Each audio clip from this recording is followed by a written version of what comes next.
montage. The actual director who directed that video also happened to direct the remake of Nightmare on Elm Street. Yeah. I could just quickly just show you the beginning bit, because this is part of our montage. The ideas of how the montage is how the montage is to work together if it decides to work.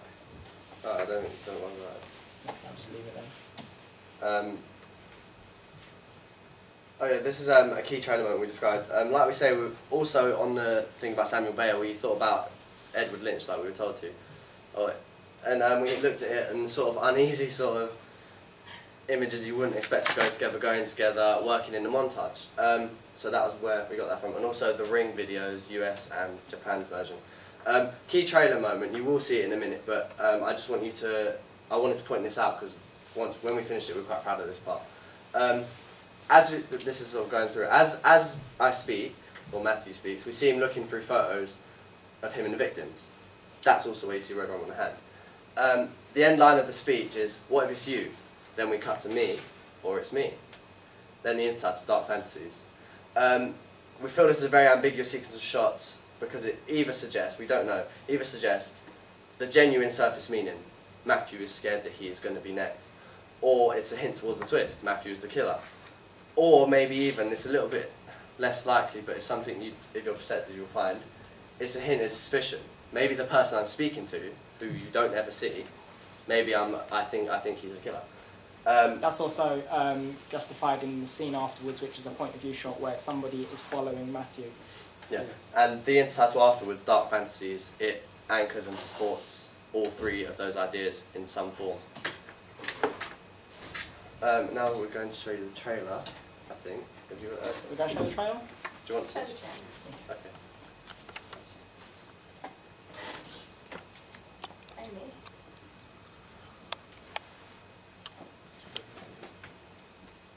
That's good. Sound. Jennifer Chase, age 17, was found murdered early this morning within their bedroom. Police are baffled why this victim received a savage attack.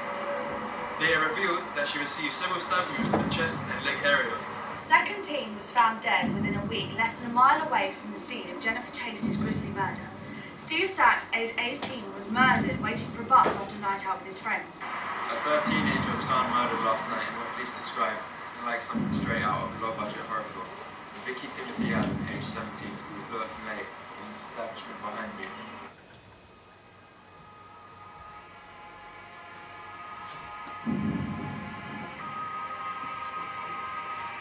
It's become apparent to us that a serial killer is on the loose and is responsible for the murders of Jennifer Chase, Steve Sachs, and Vicky and Timothy Allen. All the victims had attended the same college in Wandsworth and lived within a close proximity of each other. We can only assume that the killer will strike again. You're not scared? Much. What if we're next? Like, they go to this school, they're always next to us, they're always with us. You're not scared at all? Man, I'm so scared. As well,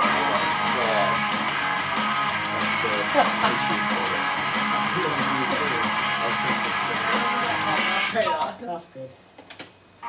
wherever I go, I see them. Like, they're dying. A rub on the hand. They're so scared, they're in so much pain. What, that's us? How do we know next week it's not you? Or it's me?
Right, okay, that was the trailer.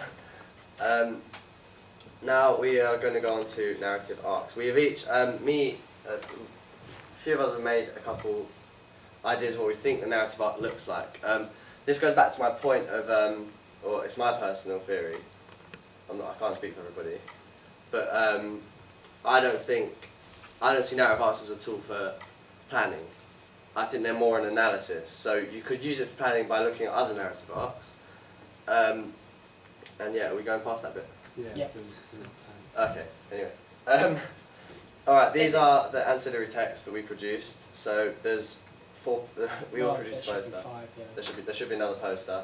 So I think we're just going to go through each one's going to Well, say a few we'll things just- about their poster. Just Yeah. go over it. Okay, It's okay. just- Magazine and poster.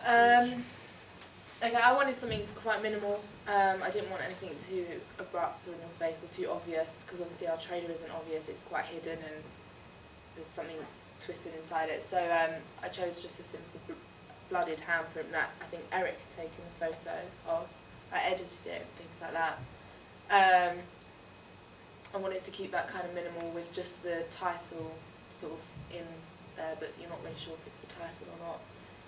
My movie magazine, I used Empire as my sort of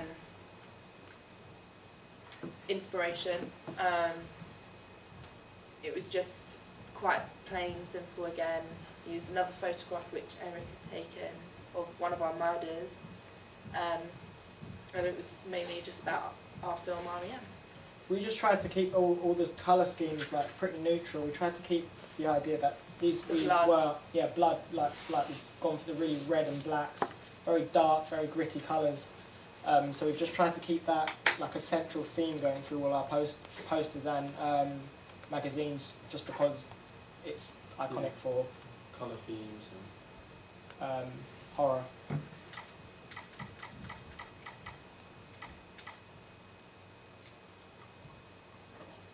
Thoughts on final product? Okay, this is a moment where we're going to each answer these questions as quickly as Let's possible. go through. Eric, go first. I believe that the final product successfully brought in both genre types. It's quite a nice hybrid of both uses, but we managed to bend and break conventions. I'd say improvements would be just to maybe slowly build. I don't even know what to say to improve it. I'm quite very happy with what we did. Maybe just to change a couple sounds and sound effects and music. I'd say would help out the trailer be a bit more effective. Favorite movement, I'd say, I don't know. Don't know at the moment. Skills and knowledge acquired, I'd say I've learned quite a lot about technology and how it can be, how they all link in together to make a finalized product. I'd happily do it again. Not sure it's the same people, but I'd happily do it again. And yeah, well, I can't think of a favourite. Joe? That's right. I think the overall products worked quite well. Like Eric said, I think we managed to find quite a good balance between the psychological aspects of the film and the more obvious slasher aspects. Whilst not so much an improvement of the finished product itself, I would make a lot of changes and improvements to the actual pre-production and basically just the whole process of production as a whole, because we came into a lot of standstills over things that really could be easily sorted. During the project, I personally enjoyed location managing with Eric and actually creating the murder stills. I mean, messy work, but it was quite fun to do with everyone. I think this project has given me a greater knowledge of not only all the effort and work that needs to be put behind making a simple 2.5-minute trailer, but I think I understand horror as a genre a lot better now. And to be honest, I'm quite glad to see the end of this project. Probably do it again. Thoughts on the final product. I'm really quite proud of it. I think it's a testament to our hard work and our ability to come back together through hard times. especially considering we had seen this trailer, or I personally had seen the trailer from the start, and we've created almost exactly, after a few limitations because we didn't get Denzel Washington, we've created almost exactly what we envisaged in the very beginning, so that's something that I'm really proud of because it's about keeping its consistency. Improvements I'd make, like Joe said, it's just the filming process. I'd like to have got it done a lot quicker. Yeah, a lot quicker in the timescale that we had, because rushing it was a bit stressful for all of us. Favourite moment during the project, I really enjoy studying horror and finding stuff out, so that was fun for me. But I also like applying it to our own stuff, so I call myself the creative director, so I sort of got to play with ideas that I'd always thought about when studying horror into my own product, and that was good. Skills and knowledge acquired. Well, I sat in on the entire editing process, so I learnt a bit about it. I probably couldn't do it myself, but I've learnt a bit about it. The whole sort of aspect of filmmaking, because I've only ever done acting before for stage, so I wouldn't have known that. So I've learnt a lot about film acting, and I've also, like I said, learnt to apply my skills to a wide range of things. And would I do it again?